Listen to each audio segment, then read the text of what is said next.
हे खत तयार करून जर तुम्ही झाडांना दिले तर झाडांची वाढ ही चांगली होईलच, पण झाडावरती भरपूर अशा कळ्या, फुले लागतील. फुलांचा आकार मोठा होऊन फुलांचा रंग गडद होण्यासाठी देखील हे खत अतिशय फायदेशीर असे आहे. आणि हे तयार केलेले जे खत आहे ते तुम्ही गुलाब, मोगरा, जास्वंद यासारख्या फुलझाडांनाच नाही तर सर्व प्रकारच्या झाडांना या खताचा तुम्ही वापर करू शकता. आणि हे जे मी खत तयार केलेले आहे ते आपल्या घरातीलच काही वस्तूंचा वापर मी केलेला आहे. तर हे त्या वस्तू कोणत्या, त्याच्यापासून खत कसे तयार करायचे आणि तयार केलेल्या खताचा वापर हा कसा व किती प्रमाणामध्ये करायचा हे देखील पाहणार आहोत. कारण कोणतीही खते झाडांना प्रमाणात दिली तरच झाडांना त्याचा चांगला असा हा फायदा होतो, नाहीतर झाडांना नुकसान देखील होण्याची शक्यता असते. त्याचबरोबर आता उन्हाळ्यामध्ये झाडांची काळजी कशी घ्यायची, त्यासाठी कोणती कामे करायची याची देखील माहिती आपण पाहणार आहोत. तर त्यासाठी व्हिडिओ कुठेही स्किप न करता शेवटपर्यंत नक्की पहा. आणि जर तुम्ही आपल्या चॅनेलवरती नवीन असाल तर व्हिडिओला लाईक व चॅनेलला सबस्क्राईब करायला मात्र अजिबात विसरू नका. तर आपल्या झाडांना खत तयार करण्यासाठी आपण ज्या वस्तूंचा वापर करणार आहोत त्यातील ही जी पहिली वस्तू आहे ती म्हणजे आपल्या प्रत्येकाच्या घरामध्ये असणारी ही ताजी चहा पावडर आहे. तुम्ही ताज्या चहा पावडरऐवजी वापरलेली चहा पावडर देखील वापरू शकता, मात्र ती स्वच्छ धुवून उन्हामध्ये सुकवून नंतरच त्याचा वापर हा करायचा आहे. चहा पावडरमध्ये नायट्रोजन, पोटॅशियम, फॉस्फरस यासारखे जे घटक आहेत ते मुबलक प्रमाणामध्ये असतात. चहा पावडरमधील नायट्रोजनमुळे आपली झाडे ही चांगली वाढतातच, पण झाडे आणि झाडावरील जी फांद्या आहेत त्या मजबूत होण्यासाठी नायट्रोजन हे अतिशय उपयुक्त आहे. त्याचबरोबर चहा पावडरमधील जे पोटॅशियम, फॉस्फरस आहे त्यामुळे आपल्या झाडावरती भरपूर कळ्या लागतात. कळ्यांचा आकार हा मोठा होतो. त्याचबरोबर उमललेल्या फुलांचा जो रंग आहे तो गडद होण्यासाठी देखील चहा पावडर अतिशय फायदेशीर अशी आहे. तर हे खत तयार करण्यासाठी ही जी मी ताजी चहा पावडर आहे ती 1 चमचा ही घेतलेली आहे. त्यानंतर ही जी दुसरी वस्तू घेतलेली आहे ते म्हणजे मी 2 सुकलेल्या या लिंबाच्या सालींचे हे तुकडे घेतलेले आहेत. लिंबांच्या साली देखील ह्या झाडांसाठी अतिशय फायदेशीर आहेत.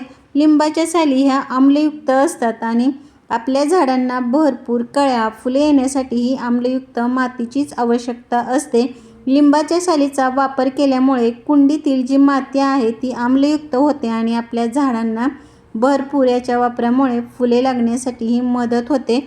सुकलेल्या या लिंबाच्या सालीऐवजी तुम्ही ताज्या लिंबाच्या रसाचा देखील हा वापर करू शकता, मात्र त्याचा वापर हा प्रमाणात करायचा आहे. म्हणजे 1 लिटर पाण्यामध्ये फक्त 4 ते 5 थेंब एवढाच त्या रसाचा वापर हा करायचा आहे. तर आता हे तयार करण्यासाठी हे जे मी चहा पावडर आणि लिंबाच्या साली घेतलेल्या आहेत त्या 2 दिवस आपल्याला पाण्यामध्ये ह्या भिजत ठेवायच्या आहेत, जेणेकरून याच्यातील जी पोषक तत्वे आहेत ती पाण्यामध्ये उतरतील आणि आपले हे जे खत आहे ते तयार होईल.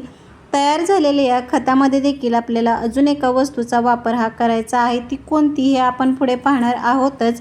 फुलांच्या झाडांना ही वेळोवेळी खते देणे हे जसे आवश्यक असते तसेच या झाडांना वाढीसाठी, भरपूर फुले येण्यासाठी भरपूर सूर्यप्रकाश मिळणे देखील हे तितकेच आवश्यक असते. मात्र आता उन्हाळ्यामध्ये दुपारचे जे कडक ऊन असते त्या उन्हापासून मात्र या झाडांचे थोडे संरक्षण करावे, कारण कडक उन्हामुळे आपल्या झाडाची जी पाने असतात ती करपतात, जळाल्यासारखी दिसतात. त्याचबरोबर ज्या कळ्या आहेत त्या गळायला सुरुवात होत असते किंवा उमललेली जी फुले आहेत त्याचा रंग आपल्याला फिका असलेला हा दिसून येतो. तर त्यासाठी ह्या ज्या आपण झाड लावलेल्या ज्या कुंड्या आहेत त्या अशा ठिकाणी ठेवायच्या ज्या ठिकाणी सकाळी 12च्या आतील आणि दुपारी 4 नंतरचे हे ऊन मिळेल.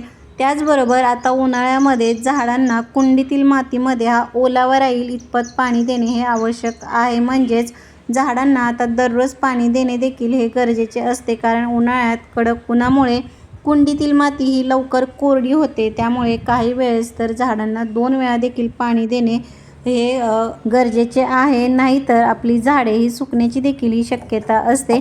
आता आपण ताजी चहा पावडर आणि लिंबाच्या सालीच्या पाण्यामध्ये भिजत ठेवल्या होत्या त्याचा 2 दिवसानंतर अशा प्रकारे तुम्हाला रंग हा बदललेला दिसून येईल. म्हणजेच आपले हे जे खत आहे ते तयार झालेले आहे. तर या तयार झालेल्या खताचा वापर करताना हे जे पाणी आहे ते घेऊन त्याचा डायरेक्ट आपल्याला वापर हा करायचा नाही, तर ते पाण्यामध्ये डायल्यूट करून नंतरच आपण त्याचा वापर हा करणार आहोत.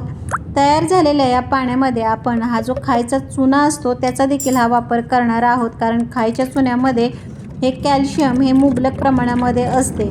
त्यामुळे आपल्या झाडावरील ज्या फांद्या आहेत त्या सुदृढ मजबूत होतात. झाडावरील फांद्या जेवढ्या मजबूत असतात तेवढ्याच झाडावरती फुले देखील ही भरपूर लागतात. मात्र या चुन्याचा वापर करताना हा प्रमाणशीर करायचा आहे, म्हणजे एक चुटकीभर म्हणजे 1-2 ते 3 ग्रॅम एवढाच वापर हा करायचा आहे. तयार झालेले जे खत आहे त्याच्यामध्ये अजून 3 ते 4 पट हे साधे पाणी मिक्स करून नंतर तुम्ही झाडाच्या आकारानुसार 1 ते 1.5 मग या प्रमाणामध्ये महिन्यातून एकदा जरी तुम्ही हे खत झाडांना दिलेत तर झाडे ही चांगली वाढून कळ्या व फुलांनीही भरून जातील. तर कसा वाटला व्हिडिओ मला कमेंट बॉक्समध्ये नक्की सांगा. भेटूयात पुढील व्हिडिओमध्ये. तोपर्यंत बाय.